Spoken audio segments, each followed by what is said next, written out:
Hello, and my name is Pete Rushmer, and I'm your host today of A Half Dozen Things podcast. A Half Dozen Things is a podcast for business owners just like you. Whether you're an underdog hungry for success, or you're already smashing it but want to continue to level up, we are here each week for you to get insight and learning from the very best in the business. No fluff, no BS, and no self-proclaimed gurus talking about how easy business or life is. You're recording, red light now. Yeah, it's got to come up yet. You're recording this meeting. Make sure to let everyone know they're being recorded. Mark, you're being recorded. Yeah, try not to say anything immensely stupid. Yeah, I know. Mark, it's an absolute pleasure to have you on the show. Just for the audience members who are listening in, would you be able to just give us a bit of an introduction of yourself, Mark, and your background? I know we were kindly introduced by a mutual acquaintance, Mr. Mike Vickers, who works with Flagship now and is an absolute legend in his own lifetime. But yeah, Mark, if you're able to just sort of take that away, I think you'll do a much better job than me of doing yourself justice. Let's hope so, Pete. Yeah, I'm the team leader for the Commercial Vehicle Incident Prevention Team at National Highways. We've recently changed our name to that from Highways England, but I will, I'm sure, say Highways England at some stage during this podcast. I've been in role a couple of years now, and to be honest, the role is pretty much what it says on the can. I manage a team of project managers basically who are looking for interventions that we can pull together, projects that we can run to try and reduce the single KPI which we're judged on, which is the number of people that manage to kill and injure themselves on our strategic route network involving commercial vehicles. What's been really interesting is kind of not a change of emphasis, but when I arrived here, we were a team that spent an awful lot of time looking at heavy commercial vehicles, and in particular looking at the actual condition of the vehicles. We still do that, but we've extended our reach and turned way more of a focus now onto light commercial vehicles, and also as part of that onto drivers and the kind of human element in it. We'll talk about that as we go through, some of the projects that we're talking about. But the slightly inconvenient truth, I guess, is that vehicles don't crash themselves. It always needs human intervention of some type in there to look at that. In terms of background, I was with the trade association formerly known as FTA for 30 plus years. Loads of different jobs there. Worked, in lots of different parts of the business. The last 10 years or so I was there. I was behind the development of the award-winning Van Excellence program, which FTA built and latterly managed that. So it's very much about establishing a footprint in the van side of things, which is something we've carried over to highways. And you'll note then I call them highways because it gets me out of the problem of trying to remember whether we're National Highways or Highways England. So highways. Why is it no longer Highways England? Is it because it's now nationally across Wales and Scotland as well? Is that why it's not Highways? No, it's not. I don't think it's got anything to do with that at all. I mean, our role is within England, so I don't know. I think it was just a corporate rebrand thing. Right, okay. My pay grade. Okay, because it's funny with the FTA. I think my understanding is because everyone calls them LUK now, and I think they got away from FTA because they were letters rather than the Freight Transport Association. So they've gone for Logistics UK. Now we've got to be very careful not to call them LUK because they get upset about it. Oh, I know. And again, that was after I left, but again, that would have been way above my pay grade. So I just just trying to remember what we're called now. I get it though. These things are important, aren't they? Making sure we're correctly referencing stuff. Sorry, I didn't mean to interrupt you, Mark. Anyway, you were mid flow. Apologies. No problem at all. So yeah, fundamentally, the team sits within the health and safety structure at Highways. We have a responsibility around commercial vehicles, vans and trucks on our network. They're a big part of the traffic on our network, stating the obvious. About 60% of UK freight, or English freight rather, is carried on the motorway and SRN network. So that's what we call all-purpose trunk roads, the big fast trunk roads, primarily between towns and cities, which is our responsibility. For the geeks amongst us, there's 4,300 miles of SRN, strategic route network, in England. That's all of the motorways. And I'd say a good proportion of the fast A roads, the all-purpose trunk roads. it carries a good 80% of UK of English traffic rather, and a very high proportion of vans and trucks are using it for all the obvious kind of reasons. As I say, in terms of KPIs, my team is primarily judged on 2 KPIs, although they're pretty much the same thing in reality. One is the number of KSI, kill serious injury incidents on our SRN. We love abbreviations. The second KPI we're judged on is network reliability, and to be blunt, there are very few things that mess up network reliability more than people crashing on it. So, you know, they're pretty much linked together. As I say, we develop projects. When I'm asked what our team does, I tend to start with one of the more, I don't know, newsworthy projects that we're involved in and have been for a good while now, which is something we call Operation Tramline. Yep. That's where we lend police an undisclosed number of adapted HGV units. There's between 2 and 4 of these units, which we lend out to the police. They're elevated camera platforms, and to be blunt, I always like to take these kind of opportunities just to put to bed some of the myths that start surrounding these vehicles. For the Daily Mail readers amongst us, these are our stealth, undercover, sneaky cabs that we put out there to spy on the poor, unsuspecting motor in public. They're white DAF tractor units. I got involved in a whole discussion on a Facebook HGV driver forum last week about they were trying to work out whether they were allowed to tell people what the registration numbers of the vehicles were, blah, blah, blah, blah, blah. I'll tell you what the registration numbers are. It's R70JOA, R70JOH, and R70JOU. They're white DAF tractor units. They are unmarked. The only reason they're unmarked, to be honest, is that we wanted to get some magnetic livery we could use on them as and when we needed. There were a couple of issues with that. One is that it falls off at 45 mile an hour, which wasn't particularly helpful. The other one was when we had our new cabs delivered, we discovered they were made of glass fibre, so magnetic livery really wasn't going to work anyway. So that is the only reason they're unmarked. When we replace them, the intention is that they are marked up. We're not trying to sneak up on anybody.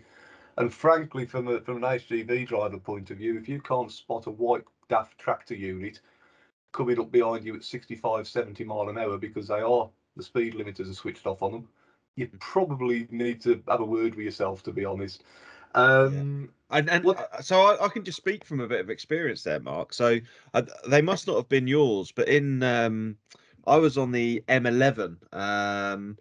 I would say sort of Essex way, M11, yeah. Essex way, in a car doing 70, as I should be doing 70 on your. Is it your SRN or strategic group network? I was on your SRN doing 70 as I should be, and it's such a strange feeling. So I don't think it was one of your DAFs, but there was an unmarked Mercedes truck. Blue one. It was white actually. It was a white one. But I tell you what, having experienced it firsthand, it is very unnerving because you look at your speedo and you look at how fast the vehicle's approaching, and you're like, hang on, that's not got a trailer, and it's rocketing really, because you're just so used to vehicles, HGVs traveling at 56, what have you, and it felt like it was rocketing along, and it is very, and I was very aware of it very early, I think is the key point. You just pick up because Essex Police have got one of their own, which is what you saw. It used to be blueberries, it's white now by the sound of it. One of my questions I had was, which I thought was interesting, is essentially, does it not need to have a blue light on it because it's going faster than what the speed limit is for that vehicle? And that's not me with any preconception at all. No, it's not. As long as you've got a police officer driving it, which they will have, it's fine, to be honest. Our cabs do have blue lights. I mean, they light up like a Christmas tree. Do they? Yeah. We've got.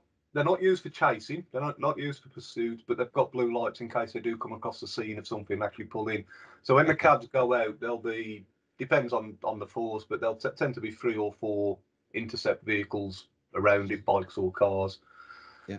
All the vehicle is doing is just providing a camera platform. So I mean, we're out there picking on other HGV drivers. No, we're not. Yeah. That you can't get away from the fact that we've now got somebody that's 10 foot up in the air and can actually see into other cabs, and we find stuff.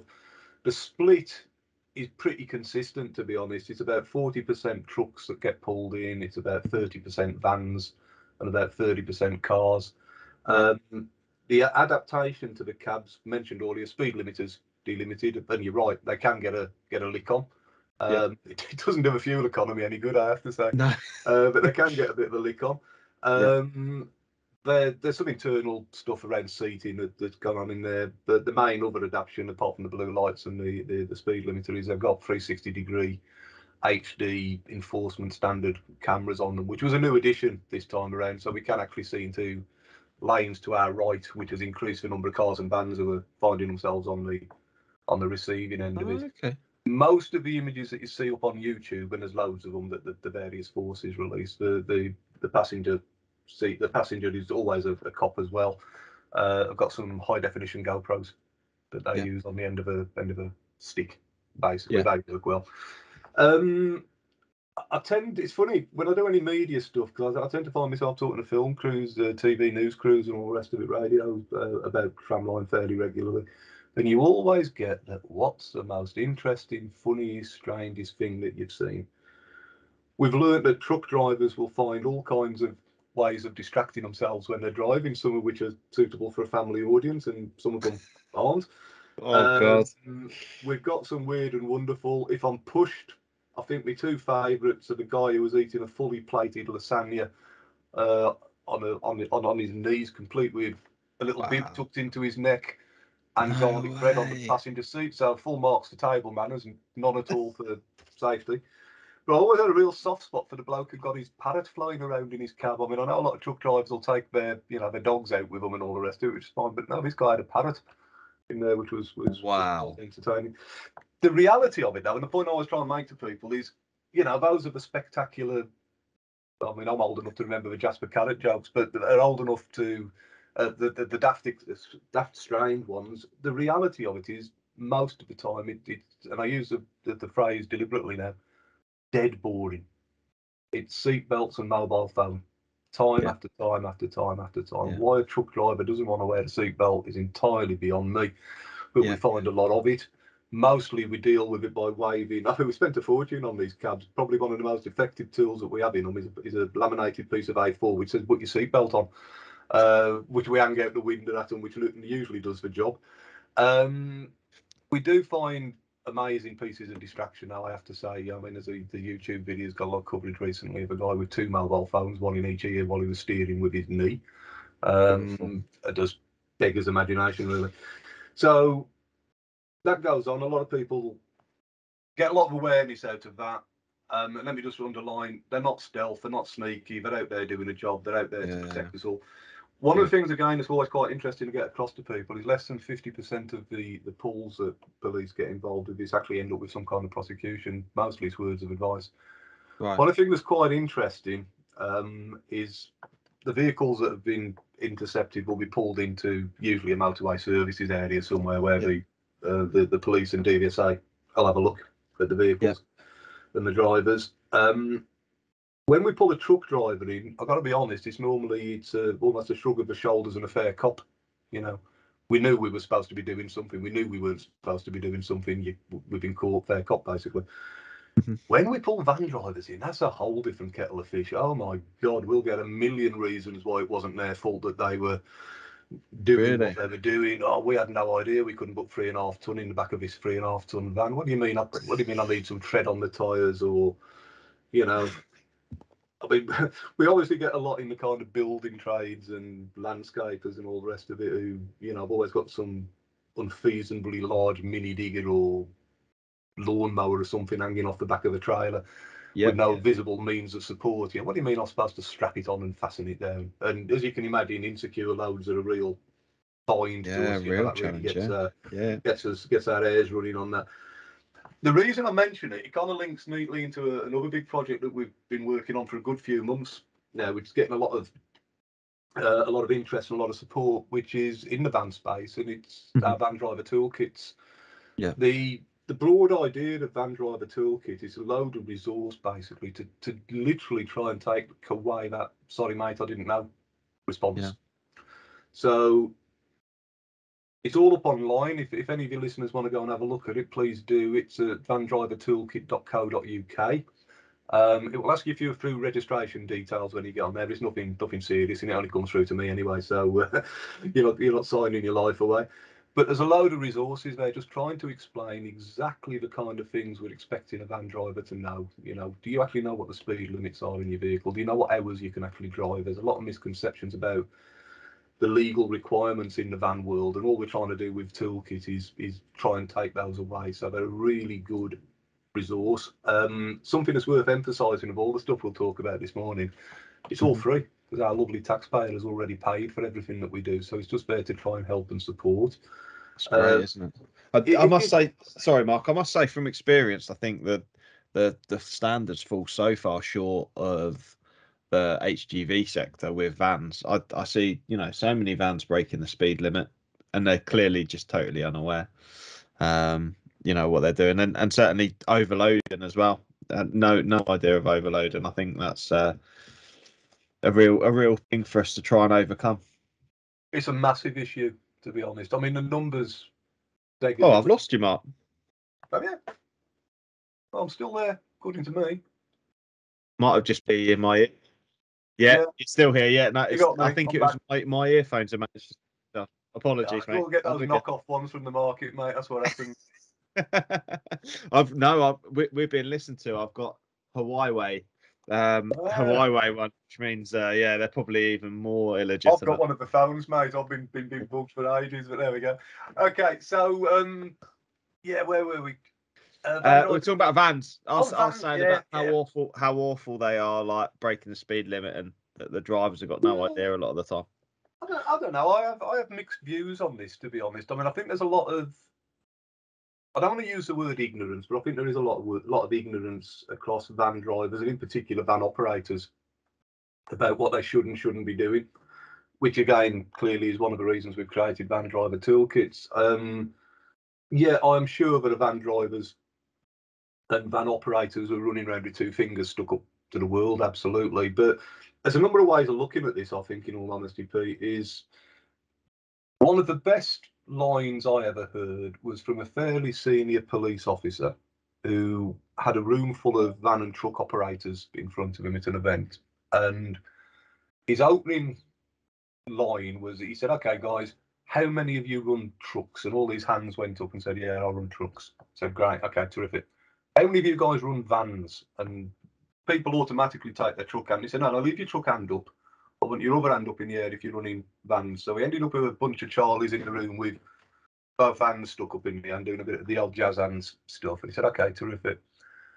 Of those of you who run vans and trucks, how many of you run your vans and trucks to different standards, different policies, different procedures?" And every time I've seen him do it, the room will split into three groups. There's a bunch of guys and girls, not very many of them usually, looking quite smug because they do run their vans and their trucks to the same standards. There's normally quite a big group of guys and girls who are getting a bit clammy and a bit sweaty around the edges because they do run them to different standards, but there's no way they're admitting it. And then there's usually a small group who do run them to different standards and are prepared to admit it. So having established those three groups, the officer involved will, okay, just say, "Why?" and go quiet. And sooner or later, somebody will break the silence. It works every single time. And the usual answer is, "Well, it's because the law is different," which I think is quite a brave thing to say to a senior police officer, which is exactly what he's expecting them to say. And the answer is no, it's not.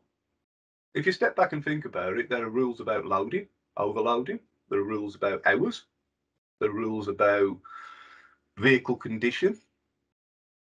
And the reason that we suspect that response happens is because people get the operator licensing system in trucks mixed up with the law. Yeah. The law is that you have a license.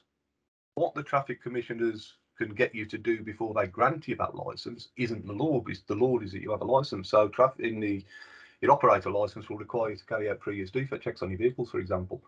There's no law that says you have to do pre-use defect checks. There's a law that says you have to have an operator's license, and that's the only way you're going to get it. The only law that exists about vehicle roadworthiness is section 100 of the Construction and Use Act, which says your vehicle will be roadworthy. How you achieve that's up to you. So there's a mix as to why the law's different. Now, the punchline that our police colleague is trying to get to with all of this lot is, please don't have a crash in one of your vans on my watch. Because if I know that you do know how to run some of your commercial vehicle fleet properly, but you've chosen not to run another part of your commercial vehicle fleet properly, just be on notice, I'm coming after you. It's not acceptable. And that's one of the real big messages that we're trying to put across. When I was running the Van Excellence program for FTA, I mean, it sounds a little bit flippant, but the guys who got it right thought their vans were little trucks. The guys who got it wrong thought they were funny shaped cars. And it really was almost as straightforward as that. You know, if you adopt the same kind of policies and processes your listeners who are running trucks do across their van fleets, or if they're not running trucks, learn from what truck operators do, pre-use defect checking, driver assessments, all the rest of it, then actually you won't be far off from the mark. And Van Driver Toolkit is there to try and support all of that. So that's been a really positive project. We're still working on it. We're in the process of uploading a load of videos for people to use. We're in the process of uploading some ready-made toolbox talks, etc., etc. So yeah, that'd be good. That'd be good. Brilliant. I'll share that link on the show notes. You know, yeah, I think that's a really useful link. Yeah. If you wouldn't mind as well, there's another link I'd like you to share, which is drivingforbetterbusiness.com/CALMDriver. I better explain to your listeners, Driving for Better Business Highways. Driving for Better Business, easiest way of thinking about it is it's a brand which we use for comms purposes, communication purposes. So it is effectively highway. I nearly said Highways England then, but I managed not to. It is effectively National Highways under an alter ego, basically. CALMDriver is a project we've been involved with for probably about 18 months now with the Campaign Against Living Miserably, the suicide prevention charities. It came really just from that realisation of that horrible statistic that most people are aware of now, that suicide's the biggest killer of men under 50. And, you know, it's just one of those light bulb moments when you sort of think, men under 50, God, that must be most van and truck drivers. And it turns out it is most van and truck drivers. It's a good 75% of van drivers are men under the age of 50. In truck space, very, very similar. And we also discovered, as well as some research with Surface, which shows that van and truck drivers are about 20% more likely to take their life than similar demographic in other roles as well. Wow.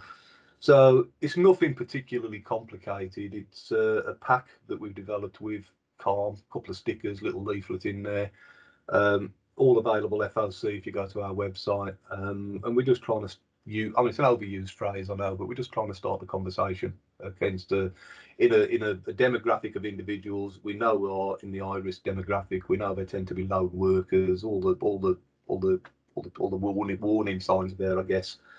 To be honest, we've distributed about 45,000 of these packs now. I can't give away too many of the statistics because they're calm statistics, but on the basis that some of the stats they've given us behind the scenes, we have almost certainly saved 2 or 3 lives in that period of time through, people seeking help and support. So that's all good. Very proud of that one. Yeah, very proud of that one. There's other stuff going on, but one of the things when we were setting this up, you said it'd be of interest, Paul, is having a chat about. Sorry, I've changed your name to Paul somewhere along the line there, Pete. Sorry. It's fine. I was working out whether I was gonna interrupt you and go, it's Pete, by the way, or whether I was just gonna let you carry on. Letter, Pete. It could have been worse, couldn't it? To be honest, I was gonna let you go through, and then I'll record the intro after and go, by the way, Mark refers to me as Paul throughout the interview. I've even got it written down in front of me, so there's no excuses really, is there, to be honest. In terms of some of the development stuff that we're looking for, there's a load of stuff going on. There's probably 3 or 4 in particular I'd like to just kind of mention at this stage, but they do come with a bit of a health warning, Colin or Dave or whatever your name is.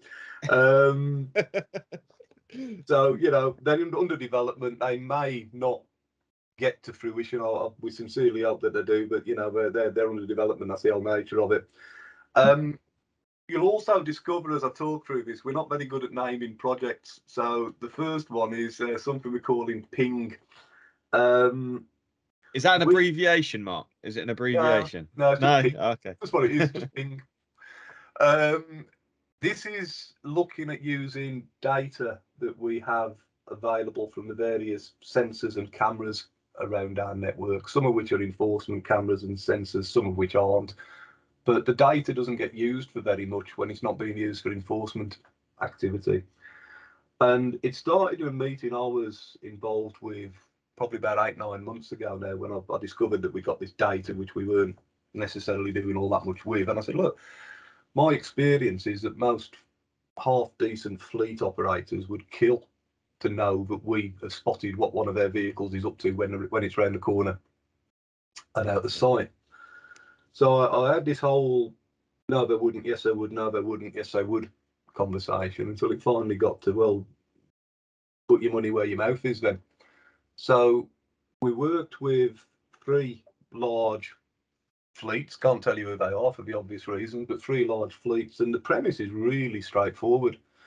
Give us a list of your registration numbers and we will see if we can spot them up to anything and around the corner and out of sight. Hi, it's Pete from Flagship Partners. We're really proud to sponsor a Half Dozen Things podcast.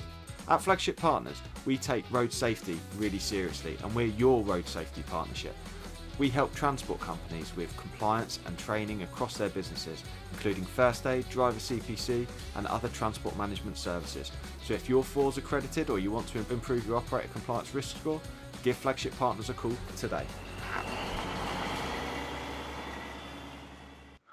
On the basis for, well, 2 things really. One, when the kit's being used for enforcement purposes, the gloves are off. So if you get caught, you get caught, you know, and just deal with it. But when it's being used, not being used for enforcement, if we let you know about it, we're expecting you to sort it out, you know, without recourse to anybody else.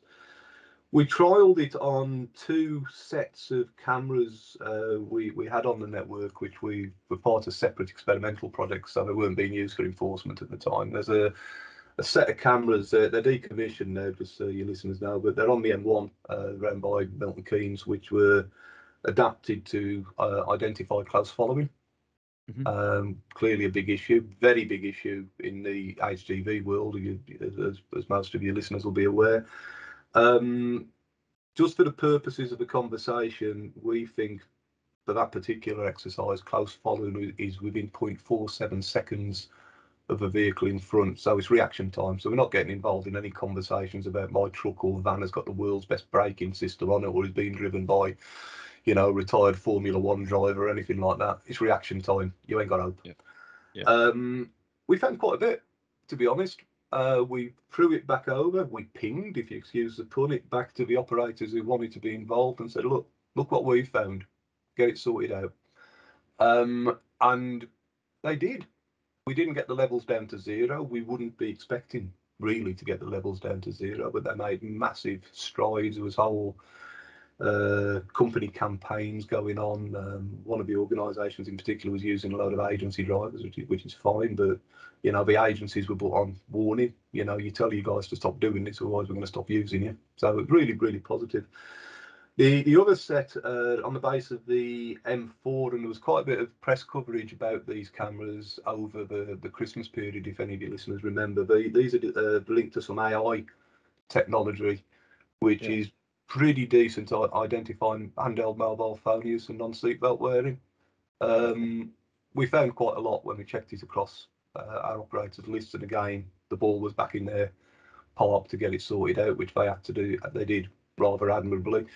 We did capture a photo, I have to say this, of a guy who went for the, he got the full Monty on this particular driver, so he hadn't got his seatbelt on, he got 1 mobile phone stuck to his ear and another 5 charging on the dashboard, for God's sake. I don't quite know why anybody wants 6 mobile phones, but he did. So yeah, it's quite enlightening. So Ping is, we're at the technical feasibility stage of it at the minute, which is just trying to understand exactly what kit we've got out on the network, how well it's functioning, what we can use it for, etc., etc. So that should be finished in a month or so's time, and then hopefully it's full speed ahead in terms of actually developing the process, which is when we'll be inviting other operators to get involved with it. I was going to say, so at this stage, as an operator, I'm not able to get on that scheme yet, but potentially in a month or so time. It's only in the testing phase at the moment. Test stage at the minute. We'll be moving to a larger test and then into full deployment of it. I'm hopeful, by the end of this year. So we're moving quite quickly on it. So many transport managers listen to the podcast. I think they're going to be chomping at the bit for that data. I think that's just so valuable. I hope. Is it likely that this one out of them all? Is it likely that this one will come to fruition? Yeah, I would put the odds on it coming to fruition. To be honest, we're getting a lot of interest and a lot of support on it. There's quite a number of hoops to jump through to get to it, but the for me the premise of it is just so simple. Yeah. You tell us what your registration numbers are, so there's no GDPR issues with it. Keep the list up to date. We'll check, I don't know, once a month. Have a look. We get terrific imagery off some of the kit as well, which is, a picture really does tell a 1,000 words sort of thing. We'll let you know what's going on. Sort it out. Yeah, I think there's many transport managers out there who I think would relish the opportunity to be able to proactively manage driver behavior, whether that's in cab or driving style, if they had the relevant data without there need to be any enforcement action. I think so, to be honest. I think there's many transport managers who would relish that opportunity. I really do. So it comes under there was a guy I did some work with many years ago, and you always have to end up with well, why wouldn't you? Yeah. Seriously, if this data's available, there'll be an MOU in place because we need to have a confidence that we've told an operator what we've seen, given them the evidence. They're going to go away and sort it out in whatever way. Then that's great. I mean, there was an unexpected spin-off of one of the organisations that we've been working with on this. We asked them what their attitude would be to drivers using mobile phones, for example. I said, well, it's gross misconduct, which show them the door. And I said, oh, okay, fine. But, we've found quite a few of your drivers doing this.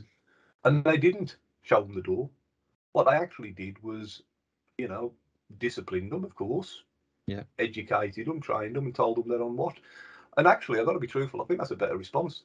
Because if they'd have just got rid of them, we know they'd have walked into a job next week with somebody else and just carried on doing what they were doing for somebody else. But actually now we know they're out there in this company's vehicles and are behaving themselves, which is great. Yeah, I totally agree. Sorry, I totally agree with that point of view. Just whilst we're on that about retraining drivers, the thought I always see in the Facebook forums and the groups, sack them. That doesn't solve the road safety problem. That's going to work for somebody else. Yeah, doesn't solve the road safety problem. We've got to educate drivers to be better. Yeah, absolutely. Otherwise, we just move a problem to someone else, which I think morally is the wrong thing. Yeah, it just shuffles it. It's been a similar thing. We've been doing quite a lot of work around HDV AEB systems for the last few months, and HGVs, great majority of them have had AEB systems fitted to them mandatorily since 2015. So it's probably about half of the UK trucks on our network have got AEB systems, and we know in the driver forums it gets a lot of grief for being unpredictable and all the rest of it. But what we've identified is there's actually, I'm trying not to use the word ignorance again, but there's such a lack of awareness out there, not just with drivers, but with their managers as well, as to what the AEB systems do, how they function, etc. So we put quite a lot of resource out fairly recently around that, just trying to dispel some of the myths and old wives' tales that exist around it. They do have some limitations to their abilities. I know of one particular supermarket fleet that's got a mix of a couple of different manufacturers' vehicles on there. The one manufacturer's AEB systems triggers virtually every time on this bend coming out of their RDC. The other manufacturer's system never triggers. Nobody seems to understand why, but all he needs is a note to the driver. Just be aware your system's likely to trigger coming around this bend. And as your listeners will know, all we're really looking for the driver to do is just put a bit of input into the steering or just flick the brake or something, and the system will go away. So it's around that. The slightly inconvenient truth with a lot of this. So is when we do, the manufacturers have fed us this information, of course, and along with the guys at Fashion, we do a lot of research into this sort of stuff. If as a transport manager, you've got some of your drivers who, forever moaning about the system triggering and all the rest of it, it's actually probably not a bad indicator that they're not the best of drivers. They're getting too close, they're too aggressive in the way they're driving, so the system will trigger on it. So, there's a lot of information there for transport managers to take in. But again, if you just Google driving for better business and AEB systems, I'll send you the link over, actually, Pete, after to drop into your notes. Yeah, brilliant. Thank you. There's quite a lot of stuff we put up there fairly recently, which hopefully your listeners will find helpful. Brilliant. We've got another couple of things I'll probably take the opportunity to run by you as well. We're doing quite a lot of work looking into post-collision response at the moment. So plan A is we stop people crashing into one another. Plan B is they have crashed into one another. Let's try and keep them alive after that. And we've been doing a lot of work with some NHS trauma specialists on this, and we've discovered a statistic which I've got to be honest, I found almost as alarming as suicide being the biggest killer of men under 50, which is the paramedics will tell us that 80% of the pre-hospital deaths that they encounter at the side as a result of road collisions would have been preventable if there had been a little bit of first aid going on. So they'd actually got something to work with when they got there. So what we're looking at is how we can improve survival rates, I guess, is the blunt way of looking at it. So 3 main elements to the project as it's shaping up. So number one, how do we help people make the best 999 call anybody's ever made? We're contemplating calling it if Carlsberg made 999 calls, but that's only because we've got our eye on a little bit of sponsorship if anybody from Carlsberg is listening. But how do we get people to make the best 999 call they ever make? A good 50% of the calls coming into blue light call centres, people don't actually know where they are. They don't really explain what they're seeing in front of them, so we don't necessarily get the right resource out first time. We might be too little, might be too much, etc. So whole piece around making the best 999 call, and if we can shave a few minutes off the response time, that's fantastic. If the individual who's come across the scene of a crash is going to hang around, and we're not trying to force people to do stuff they don't want to do, that's really important to make that point, but if they are going to hang around, their vehicle is going to be somewhere. So let's help them position their vehicle to protect themselves, protect the scene, not cause other incidents, not get in the way of the blue lights when the blue lights turn up. So again, guess what? We've got a load of traffic officers who are really good at that kind of stuff, so we'll use their knowledge to drive that. And you then get into the first aid piece. So, any of your guys have done first aid training, any of your guys from a military background, it's very much a kind of military buddy system that we're looking to adopt here. Our trauma colleagues tell us that the 3 main causes of death before the ambulance gets there, and all we're trying to do is give the ambulance guys something to work with. So we're only trying to keep you alive for 10 minutes until somebody with a fully equipped ambulance turns up who knows what they're doing. But the 3 main causes, it's cardiac. So you're into your staying alive routine. If you remember the old advert, if there's a defibrillator available, even better. Blocked airways. So what do you do with a blocked airway? Simple, you unblock it. It's as straightforward as that. And bleeds. Bleeds are interesting, internal and external. Internal, there's not that much that can be done until we've got the victim to a medical centre where they can be imaged and they can work out where they're leaking from. So again, that puts an emphasis back on the making the best 999 call anybody's made, because that couple of minutes you've saved might be the couple of minutes that makes a difference. So that's really important. If it's an external bleed, stick something in it and push. Yes. Simple. Tourniquets get a bit of a bad rap, but actually it's because they're left on for too long most of the time. So we're only talking 10 minutes till the paramedic turns up. He does know what they're doing. So you are really into kind of battlefield stuff. As I say, the aim is to keep the victims alive long enough. There's a triage is important. Those of you who've ever dealt with, your listeners who've ever worked with kind of paramedics and medical professionals will know that they tend to have quite a blunt way of expressing themselves, particularly the guys who are kind of ex-military. So from a triage point of view, what we're getting is, look, if they're dead, they're dead. You know, nothing you can do about them. Leave them where they are. They're dead. If they're screaming off the top of their lungs, they might be in incredible pain, absolutely, but they're not likely to die in the next 10 minutes. And on the bright side, at least we know where they are. It's the old adage with any first aid, it's the quiet ones. And as I say, very often in this time, the great majority of stuff is around airways, cardiac incidents and bleeding. So all of which can be dealt with and worked with.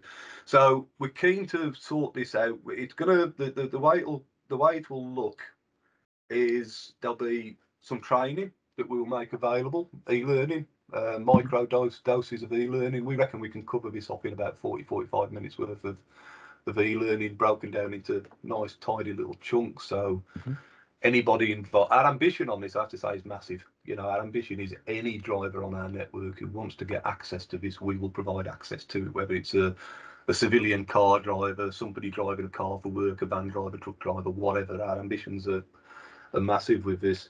But there'll be bits of e-learning that people can pick up on. Again, there'll be FOC, the kind of thing that, you know, a driver could look at for 5 minutes on their phone while they're stuck waiting for something to happen. And we'll back it up with an app. There's an app that we really like, actually, which your listeners might find useful, something called Citizen Aid. If you've not come across it, have a look on your various Play stores. It's entirely the wrong topic for what we're trying to do. This is all about, if you were unfortunate enough to find yourself in the middle of a terrorist attack, what should you do to survive the terrorist attack? But the way it's laid out and the way that it's produced is exactly what we want to have for this. So we are working with the guys at Citizen Aid to support us on this. So the training is important, but we're also conscious that when a driver comes across the scene, their brain will go to mush. So if all they remember is to fire up the app, and the app will guide them through making a 999 call, positioning their vehicle, the medical stuff if they're feeling inclined to get involved with that. We're also, just as a reference back to the CALMDriver thing we spoke about a little bit earlier, Pete, is we're going to be looking at what should you do if you come across a person in crisis as well. And a lot of that is actually just about being a human being and engaging and talking to people, you know. So that's moving at a bit of a pace. I'm hopeful that we'll see some output from that toward the back end of this year. So we'll keep you posted on all of that. Yeah, I think that'd be quite positive. What an incredible opportunity that is. I think. I hope so. Sounds great, doesn't it? Yeah, I hope so. And I'll just demonstrate now just how bad we are at naming projects now, because the last one I want to have a quick chat with you about is something that we've called, and I don't know if your podcast is an over 18 podcast or not. There are two versions of the title of this one. If it's the over 18 version, this is I drive a truck and no shit. Sorry, stuff. What we've come to the conclusion of, I guess, to an extent, is an awful lot of, let's call them civvy drivers, non-professional commercial vehicle drivers, aren't necessarily that aware of what they should be doing out on our network.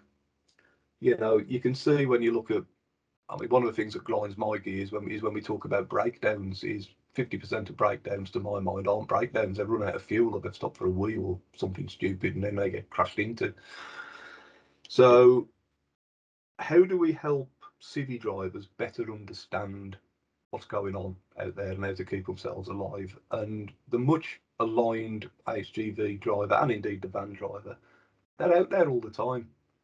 So that spawn of Satan truck driver, if you read the Daily Mail, is only the spawn of Satan for 8, 9, 10 hours a day. The rest of the time they're somebody's dad or their mate down the pub or whatever. And what we want to try and find a way of is saying, look, I'm a truck driver and I know stuff. So do you know what to do in the case of a breakdown? I had this conversation with my daughter a few months ago when we were kicking this idea around. Not the first clue. Not the first clue. Been driving for years. Not the first clue what to do. So how do we break that down into chunks? And the way it's developing at the moment, there's kind of two main streams of stuff here, Pete. Number one is what civvy drivers need to know about HGVs, i.e. I can't see anywhere near as much from my cab as you think that I can see. So driving around in my blind spot isn't the best thing for you to do to protect your health and safety. So just understand that I can't see what you think I can probably see. Yeah. I'm also driving something that's potentially 44 tons, so just the laws of physics means it takes a bit of time to stop it. So please don't dive in front of me, because I might not be able to stop in time. You know, it bends in the middle in a lot of cases, so I might take what look like a very peculiar line around traffic junctions and traffic islands. So please don't dive up the inside or the outside of me, because I'm likely to squash you. Yeah. So all that kind of stuff for an HGV driver now is how do we pass that knowledge on to their peer group? It might be the mates down the pub or whatever. So we want to try and get a few little bits of resources. We're not trying to be heavy duty with this. The other angle on this, which is quite interesting as well, guys, is thinking about the number of individuals within an organisation. So we employ, there's about 6,500 people work at National Highways. How do we get the information to them about this kind of stuff to make them slightly better drivers? You look at, some of your clients, Pete, they've got not just the driver workforce, but there's the rest of the people there. So how do we find a way of packaging this up to pass on? Yes. The other element of it is, what can your civvy driver learn from the way an HGV driver prepares for the journey? We've already discussed this. They will check their vehicle over before they set out. So, if you're in a car and you're off on your jollies, got a long journey in front of you, have you checked your vehicle over? Yeah. Probably not. No. You've probably made sure, have you got enough fuel to get to where you are going to? Particularly we're getting more and more EVs on the roads, have you got enough fuel to get to where you're going to? Have you planned where you're going to refuel in the case of an EV in particular? Have you planned your rest breaks in, etc.? Have you planned your journey? So all that kind of stuff an HGV driver does just naturally, because that's the job that they do. How do we share some of that knowledge out? So that's shaping up quite nicely. I know we were chatting before we kicked the podcast off. This did start as a bit of a daft idea over a cup of coffee. The more we're looking into this and the more we're engaging with operators and saying, look, would this stuff be useful for you? Absolutely. Yeah. So it might have just turned out to be one of those daft ideas that is actually quite useful in terms of trying to influence behaviours. And I have to say, thinking of your listeners, Pete, is HGV drivers get maligned enough as it is. They do a terrific job. They do a fantastic job. And we had all the conversations about driver shortages and during pandemic and all the rest of it. They kept the country going. So hopefully this is a way that we can try and boost that position a little bit, because guess what? I drive a truck and I know shit. Stuff. So there's a load of stuff going on, Pete. Very happy to keep you and your listeners on board as we go through. As I say, the development stuff does come with an health warning, because until it's out through the door, all sorts of things can go wrong with it. But the potential, I think, and hopefully your listeners will agree, is massive. I think if there's a message from me, guys, is we come in peace. We've got an awful lot of resource, which very often is a bit of a best kept secret.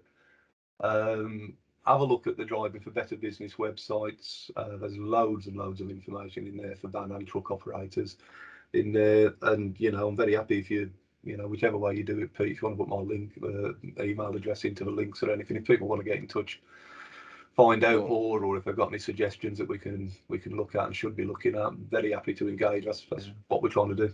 I appreciate that, Mark. I think I hope you don't get your email bombarded, but no, there's not that many listeners. All two of them will be fine. Yeah, both of them will let me know. That's fine. Makes me feel like I've got some friends. It's lovely. Yeah, absolutely. But no, I think there's some wonderful takeaways there. I think there's a lot of great stuff in the pipeline. I'm hearing, the key takeaways from this session: run your van fleet like you run your HGV fleet. Yeah, basically. Yeah, and then there's loads of resource available on the websites, isn't there? So if you're able to just send me those links over, Mark, that'd be spot on. I'll make sure they're in the show notes for people to go away and have a look at. I love I love the mental health element. There's so much that aligns, certainly with Flagship, my business, around the first aid training and the mental health training as well. It's so valuable, and you know what? we're picking up from the driver CPC training we're doing. We do first aid as part of the driver CPC because we feel that it's a great opportunity for drivers to be the first responders, but also we're doing quite a bit on mental health. It's been really well received, really well received with drivers. A lot of people are a little bit scared, or I'm not sure how people are going to react, but I think once you take the approach like you said, you use the term, just be a bit more human. You know, when we're a bit more human with people and just sort of let that facade down, I think that makes a big difference. And there's so many guys that fit into that demographic, isn't there, in the out on the highways at the moment? I think so. There's something just to kind of add to, I guess, Pete, with you, something you just kind of reminded me of is with the post-trauma stuff we've been talking about. Yes, we will be creating some training. Yes, we will be creating an app. But we will also, before we do that, we'll be creating a framework for the training and a framework for the app. So we're very comfortable if people want to create their own versions of stuff for whatever reason. If it fits within the framework, our intention is that we recognise it. And, you know, so the business has got a choice whether whichever route they want to go down, that's absolutely fine. There's no issue at all with that. So that'll be interesting. In terms of the general, you know, the stuff you mentioned there, Pete, the suicide prevention stuff obviously is really important to us. You know, we do sadly get quite a number of people take their lives on our network. We get people using the structures, jumping off bridges and diving out in front of traffic. But we also know there are people involved actually in the vehicle that will drive the vehicle into something. They're more difficult for us to pin down, but anything we can do to help and support that. I think that's the message, guys. We're just here to try and help and support. Definitely. I think what you mentioned from a first aid point of view, just as a closing point, I think it'd be really useful. We do the first aid course as part of the driver CPC, but it doesn't cover making the vehicle safe. And those things, because the first aid element is what's required by the health and safety executive as part of that content. But I think that additional information will be a really good value add about actually this incident has happened on the road.